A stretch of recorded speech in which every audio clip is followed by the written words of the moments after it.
नमस्कार बच्चों, मैं डॉक्टर अनीता तंबोली। बच्चों हम लोग रिसर्च पेपर पढ़ रहे हैं अभी। अ, और उसकी डाटा कलेक्शन की मेथड्स आप लोग पढ़ रहे हो। अलग अलग वीडियो में मैंने अलग अलग जो उनकी मेथड्स हैं डाटा कलेक्शन की वो आपको पढ़ाई है। और मुझे उम्मीद है कि आपको समझ में आ गया होगा। और उससे रिलेटेड मैंने आपको स्टडी मटेरियल भी आपके व्हाट्सएप पे प्रोवाइड किया है पीडीएफ के माध्यम से पहले। तो जब आप वीडियो देखोगे और वो मटेरियल जो स्टडी मटेरियल है आप उसको पढ़ोगे तो कंसेप्ट बिल्कुल क्लियर हो जाएगी। उसी रेफरेंस में आज हम पढ़ेंगे अंतर्वस्तु विश्लेषण, कंटेंट एनालिसिस। ये भी एक मेथड है और इस प्रविधि का आज के समय में काफ़ी प्रयोग किया जा रहा है। तो ये मेथड क्या है हम आज के वीडियो में डिस्कस करते हैं। हम देखें अंतर्वस्तु विश्लेषण, कंटेंट एनालिसिस क्या है ये। कि हम देखें कि अभी तक हमने जो भी डाटा कलेक्शन की जो भी मेथड देखी है वो हमने संख्यात्मक आधार पर हम डाटा कलेक्ट करते हैं। हम क्वेश्चंस पूछते हैं और उनसे व्यक्ति के पास जाते हैं और उनसे जो भी क्वेश्चंस होते हैं उससे पूछते हैं। बाय पोस्ट या तो प्रश्नावली के द्वारा, अनुसूची के द्वारा, साक्षात्कार के द्वारा हम डाटा कलेक्ट करते हैं और फिर हम अपने अध्ययन विषय से संबंधित उस मेथड से हम अपना रिसर्च वर्क पूरा करते हैं। और ये जो अंतर्वस्तु विश्लेषण है इसमें हम ना कोई क्वेश्चंस बनाते हैं, ना ही किसी व्यक्ति के पास जाकर हम पढ़ते हैं। इसका कंटेंट हम कहाँ से लेते हैं, कहाँ से हम डाटा लेते हैं। तो डाटा हम लेते हैं कि जो भी हमारे संचार के साधन हैं, जैसे हमारे समाचार पत्र है, हमारे रेडियो है और भी जो लिखित पुस्तकें हैं। यानी जो लिखित मैक्सिमम जब हम इसको यूज़ करते हैं तो लिखित सामग्री का जो कंटेंट होता है ना, जो अंतर्वस्तु होती है, जो लिखा हुआ जो भी कुछ होता है उससे हम अपना हमारे विषय से संबंधित जो भी सूचनाएं हम उसको एकत्रित करते हैं। तो हम देखें कि कुछ शोधकर्ता अध्ययन विषय से संबंधित तथ्यों के अंतर्वस्तु को उचित श्रेणियों में विभाजित करके उनके वस्तु विश्लेषण को ही वो अंतर्वस्तु विश्लेषण मानते हैं। और ये आपको पता होना चाहिए कि इसका जो आरंभ हुआ था आज से 75 ईयर्स पहले 1926 में सर्वप्रथम श्री मैल्कोम विल्ली ने समाचार पत्रों के अध्ययन के माध्यम से इस मेथड को यूज़ किया था। उन्होंने जो मेल्कोम विली जो है उन्होंने सबसे पहले 1926 में इस प्रविधि का प्रयोग किया था। और उसके बाद 1930 में बूटलैंड ने एक अध्ययन के दौरान ऐसे ही ने जो अमेरिकन मॉर्निंग न्यूज़पेपर है के शीर्षक से अंतर्गत इन्होंने उसको किया, इस विधि का प्रयोग किया था। तो इस तरह से हम देखें कि ये काफ़ी समय से इस विधि का प्रयोग होता आ रहा है, लेकिन आज के समय में इसका प्रयोग काफ़ी किया जा रहा है। तो हम देखें कि ये विधि समाचार पत्रों से जो भी समाचार पत्रों से संबंधित जो मामले होते थे, राजनीति, श्रम, अपराध, विवाह विच्छेद, खेलकूद आदि जो भी सूचनाएं समाचार पत्रों में छपी होती थी, उनकी जो कंटेंट होता था, उनकी जो अंतर्वस्तु होती थी, उसका विश्लेषणात्मक अध्ययन किया गया इसमें। फिर धीरे धीरे ये साहित्यकारों ने भी इस प्रविधि को अपनाना शुरू किया।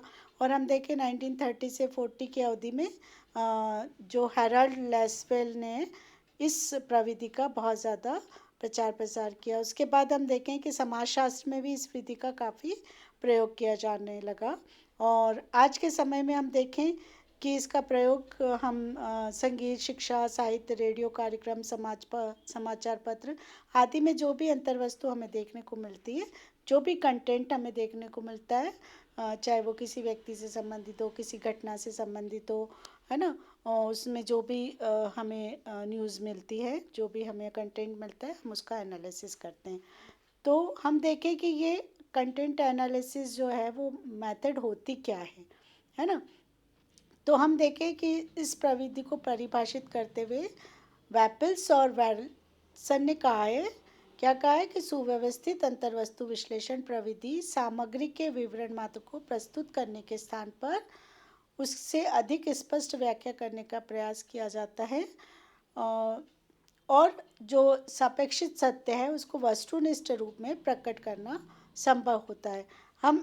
यहाँ हम देखें श्रीमती यंग के जो शब्दों में कि क्या होता है अंतर्वस्तु विश्लेषण। अंतर्वस्तु विश्लेषण साक्षात्कारों, प्रश्नावली, अनुसूची आदि जो भाषागत अभिव्यक्तियों के द्वारा शोध तथ्यों के अंतर्वस्तु क्रमबद्ध वस्तुनिष्ठ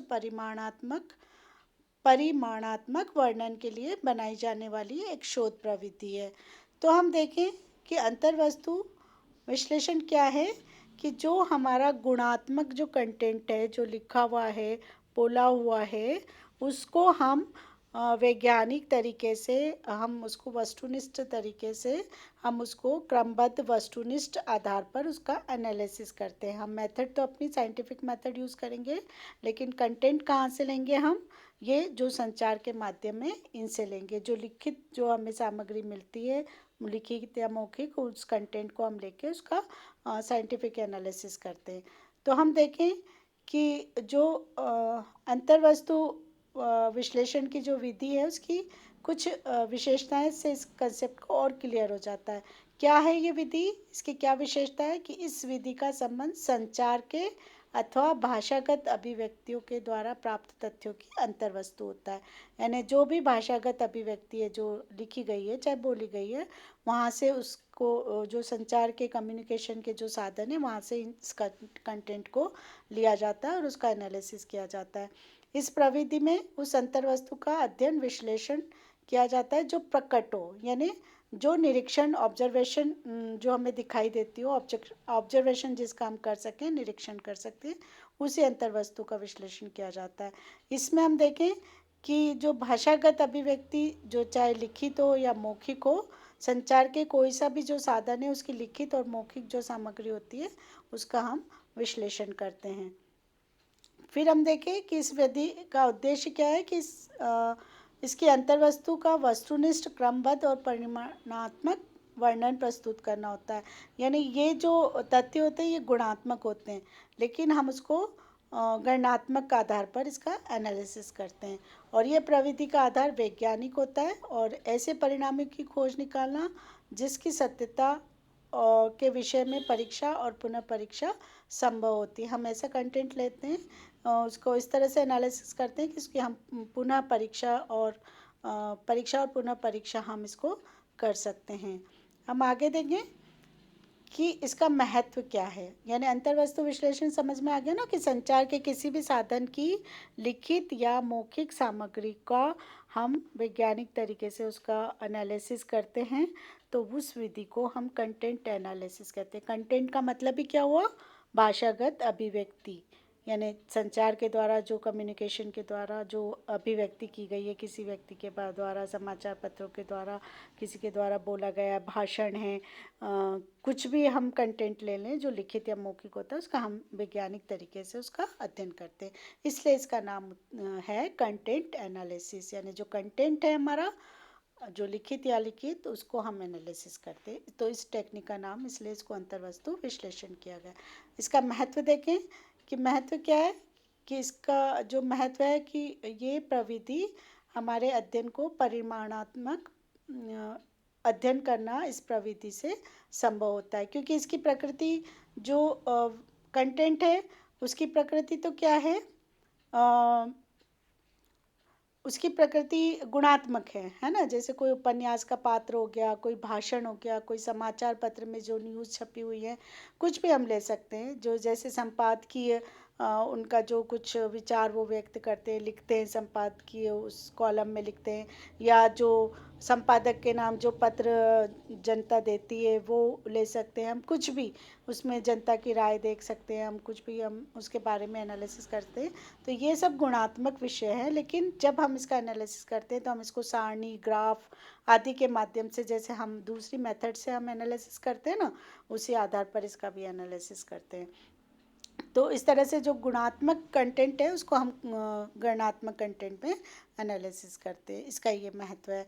और दूसरा ये महत्व है कि हम इससे ये पता लगा सकते हैं कि जो भी संचार के साधन है, जैसे पुस्तक, भाषण, समाचार पत्र, रेडियो कार्यक्रम आदि से सामाजिक जीवन को जो प्रभावित करते हैं, निर्देशन करते हैं, उसका इन चीज़ों का हमारे सामाजिक जीवन पे बहुत ज़्यादा प्रभाव पड़ता है। तो हम इसके माध्यम से ये जान सकते हैं कि इन जो भी ये जो न्यूज़ है, मीडिया है, आज आप लोग देख रहे हो कि मीडिया का कितना प्रभाव पड़ रहा है ना? चाहे वो मीडिया लिखित हो या टेलीविज़न के माध्यम से, रेडियो के माध्यम से, न्यूज़ के माध्यम से, तो उसका हमारे जीवन पे क्या प्रभाव पड़ रहा है, तो इस तरह से हम उसका एनालिसिस कर सकते हैं।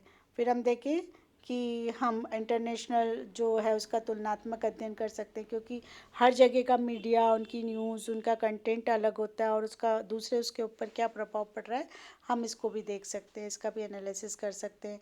फिर हम देखें कि जो जनता का जनमत है उसको भी हम जान सकते हैं इस प्रविधि के द्वारा, कि जैसे हम देखें कि जो संपादक के नाम जो पत्र लिखे जाते हैं या अपने मत प्रकट करते हैं, चाहे वो किसी टेलीविज़न के माध्यम से या किसी इंटरव्यू के माध्यम से, लिखित अलिखित जो भी होता है, तो उससे हमें जनता का मत हमें जानने को पता चलता है। हम देखें कि इससे व्यक्तित्व के अध्ययन की भी एक प्रविधि ये सहायक सिद्ध होती है, कि कैसे देखें हम कि जो व्यक्ति के द्वारा लिखी गई जो किताब है, लेख है, उसके संस्मरण हैं, इससे हम उसकी अगर है उसके कंटेंट की हम एनालिसिस करें तो उसके व्यक्तित्व के बारे में, उसके विचार, आदर्श, मूल्य, मनोवृत्ति, उसका एटीट्यूड आदि के बारे में हम जानकारी हासिल कर सकते हैं। फिर इसके द्वारा हम समूह समुदाय की जो मनोवैज्ञानिक झुकाव है उसके बारे में भी हम अध्ययन आराम से कर सकते हैं। जो पत्र पत्रिकाओं में जो प्रकाशित लेख आते हैं, कहानी आती है, रेडियो कार्यक्रम के माध्यम से, विज्ञापन के माध्यम से, तो ऐसे में हम लोगों के समूह के, एक समूह विशेष के लोगों की मनोवैज्ञानिक की स्थिति को भी हम समझ सकते हैं, और इससे हमारे जो समाज सुधारक हैं उनको अपनी योजना बनाने में, जो सरकार को योजना बनाने में काफ़ी मदद मिलती है। तो इस तरह से हम देखें कि ये प्रविधि इसका काफ़ी महत्व है आज के समय में। और हम देखें कि जिसके गुण होते हैं उसके कुछ दोष भी होते हैं। तो इस अंतर्वस्तु विश्लेषण प्रविधि की भी कुछ सीमाएं हैं, कुछ दोष है।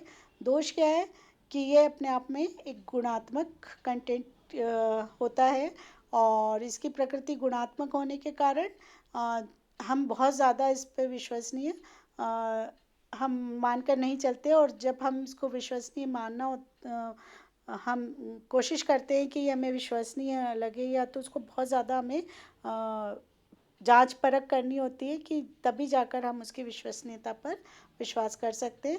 और इसके लिए हमें बहुत गहन अध्ययन की ज़रूरत होती है, बहुत सारी जानकारी इकट्ठी करने की ज़रूरत होती है, और जब हम इसका निष्कर्ष यथार्थ रूप में प्राप्त करना बहुत सरल नहीं होता। तो इसलिए हम देखें कि अगर किसी के गुणों का, किसी के गुणात्मक क्वालिटी का अगर हम अध्ययन करते हैं साइंटिफिकली, तो हमें उसको बहुत ज़्यादा एनालिसिस करना पड़ता है, क्योंकि जब हम दूसरी कंटेंट का, हम दूसरी चीज़ों का अध्ययन करते हैं तो जो फैक्ट है, जो दिखाई दे रही है वही होगी। लेकिन जैसे हम देखें कि अगर पेड़ पौधों का अध्ययन किया तो वो जैसा है वैसे ही दिखा दे, लेकिन एक मनुष्य के विचारों का अगर हम अध्ययन करें, उसके व्यवहारों का अध्ययन करें, तो हमें बहुत ज़्यादा उसमें डीपली उसमें जाना पड़ेगा उसकी सत्यता की परख करने के लिए, क्योंकि व्यक्ति का व्यवहार, व्यक्ति की बातें, उसके मनोभाव, हम जैसे समाचार पत्रों में आज कुछ पढ़ते हैं, कल उसी का खंडन आ जाता है। तो इस तरह से बहुत सारी चीज़ों पे हम विश्वास करना हमारे लिए कठिन होता है, और इसके लिए हमें बहुत ज़्यादा गहन अध्ययन की ज़रूरत होती है। तो ये इसकी कुछ सीमा भी है। तो इस तरह से देखें कि हम कंटेंट एनालिसिस इतनी उसकी कुछ सीमा होने के बावजूद भी ये बहुत प्रचलन में है, और इसकी गणना, गुणात्मक जो क्वालिटी कंटेंट है उसको हम गणनात्मक साइंटिफिकली एनालिसिस करके हम बहुत सारी चीज़ों की समाज के बारे में हम जान सकते हैं, व्यक्ति के बारे में जान सकते हैं, जो हमारे नीति निर्धारक हैं, हमारे जो नियम कानून बनाने वाले हैं, उनको काफ़ी हेल्प मिलती है इन चीज़ों को। और जो आगे किस तरह से मीडिया को कैसे आगे उसको प्रचार प्रसारित करना चाहिए, संचार के साधन और अच्छे से कैसे लोगों को प्रभावित कर सके, इसमें भी हमें बहुत ज़्यादा फ़ायदा हो सकता है, हमें हेल्प मिल सकती है। तो इस तरह से हम देखें कि कंटेंट एनालिसिस, इसका नाम से स्पष्ट है, कंटेंट का एनालिसिस करना, है ना। जो अंतर्वस्तु है, जो संचार के माध्यम में जो भाषागत अभिव्यक्ति है, चाहे लिखित या मौखिक, उसको हम उसका एनालिसिस करते हैं, उसको ग्राफ और सांख्यिकी के आधार पर उसको एनालिसिस करके हम उसका विश्लेषण करते हैं। इसको हम कंटेंट एनालिसिस कहते हैं। अगले वीडियो में अगला टॉपिक लेकर हम देखेंगे। Thank you.